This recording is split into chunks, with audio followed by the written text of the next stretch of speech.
Тэгээд энэ над дээр ирсэн тоонууд байна л да. Энэ 2017 оны 11 сарын байдлаар бид нар 21.5 мянган тонн махыг одоо махан бүтээгдэхүүнийг экспортод гаргасан байна. Бүгднээм хятад ард улс, Оросын холбооны улс, Казахстан, Япон, Иран, Катар гэсэн ийм улсуудад одоо Монголоос махан бүтээгдэхүүн одоо экспорт гарч байна. Махаараа гарч байна. Одоо дулааны аргаар боловсруулсан махан бүтээгдэхүүнүүд гарч байна. За энийг өнгөрсөн 5 жилийнхтэй харьцуулахад одоо экспортод гаргаж байгаа махан бүтээгдэхүүний хэмжээ 5 дахин одоо нэмэгдсэн байна. За энэ тоог бид нар дахиад цааш нь бараг 7 дахин нэмэгдүүлэх боломж байна гэж үзэж байгаа. Нэгэсэндээ одоо 165 мянган тонн одоо махан бүтээгдэхүүнийг бид нар экспортод гаргах боломж байна. Одоо бол 21.5 мянган тонныг л гаргаж байна. Нэгэсэндээ одоо дахиад 7 дахин нэмэгдүүлэх ийм хүчин чадал Монголд байна гэж ойлгож байгаа байхгүй юу? Зөвхөн энэ жилийн байдлаар бид нар махан бүтээгдэхүүнийг экспортод гаргасан нийт дүн бол 108 тэрбум төгрөгийн одоо өртөг бүхий махан бүтээгдэхүүнийг одоо экспортлсон байна. Энийгээ бид нар дахиад одоо 6-7 дахин нэмэгдүүлэх ийм одоо боломж Монголд одоо байна гэж ойлгож байна. Тэгээ Монгол хүн бол одоо жилдээ 70 орчим килограмм мах идж байгаа шүү дээ. Монгол хүн 70 орчим килограмм мах жилдээ идж байгаа.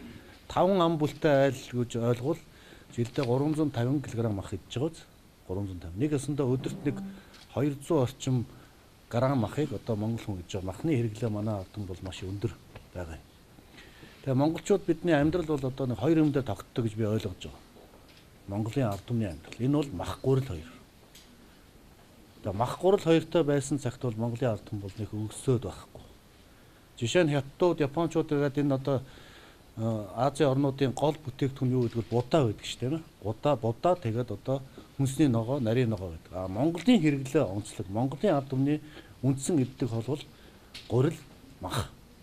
Жишээ нь одоо бид нар энэ малаа хэрэгжүүлэх ажлыг эхлүүлээд малынхаа одоо хуулийг гаргаад ажилд нь оруулаад малаа эрүүлжүүлмээр.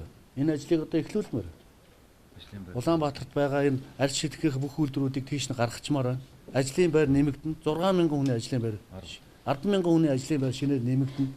Гэх мэтлэний одоо бодиттой ард түмэнд маань хэрэгтэй хэдэн чухал асуудлыг энэ 2.5 жилийн хугацаанд хийгээд хэрэгжүүлчихвэл одоо энэ засгийн газрын хийж чадах бодиттой ажлууд. Тэрнээс биш одоо бүх зүйлийг хийн, бүх зүйлийг бүтээнэ гэвэл цаг хугацаач байхгүй, хөрөнгө мөнгөч байхгүй. Тэгэхээр би ерөнхий сайдын хувьд бол нэг зүйл хэлж. Одоо олон юм ярихгүй байцгаая бас. Худлаа юм. Хийж чадах ажлаа хийцгээе. Жохон юм хиймээр. Үнийг хэлэхэд одоо сүүлийн хэдэн жил бид дандаа улс төр хийсэн. Одоо энийгээ зогсоогоод жохон ажил хиймээр. Одоо нас үсч явлаа. Үнийг хэлэхэд. Тийм учраас одоо энэ богино хугацаанд бид нар олон ажлуудыг хийж хэрэгжүүлмээр энэ улстай нэг цөөхөн тооны том ажлууд хийчмээр байна шүү дээ одоо. Тийм учраас одоо энэ засгийн газар одоо байгуулагдаад сар орчим болж байна бид нар бүх яамдуудын сайднарт би үүрэг өгсөн. Жишээ нь хүнсүдээ аж ахуйн яам энэ 2.5 жилийн хугацаанд танаа яам яг юу хийж чадах вэ? Тэрийг л гаргаж ир. Бидний худлаа ир. Бидний лоозон тавиараа. Яг л хийж чадах ажиллаа. 3 ажил байна уу, 4 ажил байна уу? Яг бүтээх ажил. Эхлэлийн тавиад амьдруулах ажиллаа гаргаж ир. За одоо уул уурхайн салбарууд ямар ажил вэ? Ингээд энэ яамдуудаас хийж чадах бүх ажлуудын цуглуулаа та бүхэнд би нэг сайхан ярих гэж бодож байгаа. Ерөөсөө энэ 2.5 жилд бид нэг ийм л ажлыг л хийж чаднаа 1 2 3 4 5 6 гэсэн. Энийг засаг одоо хийя. Тэгээ энэ дээр байгаа бүх боломж нөхцөл дотоодын болон гадаадын дээр тусламж бүх зүйлүүдэд дайчилт ажиллая.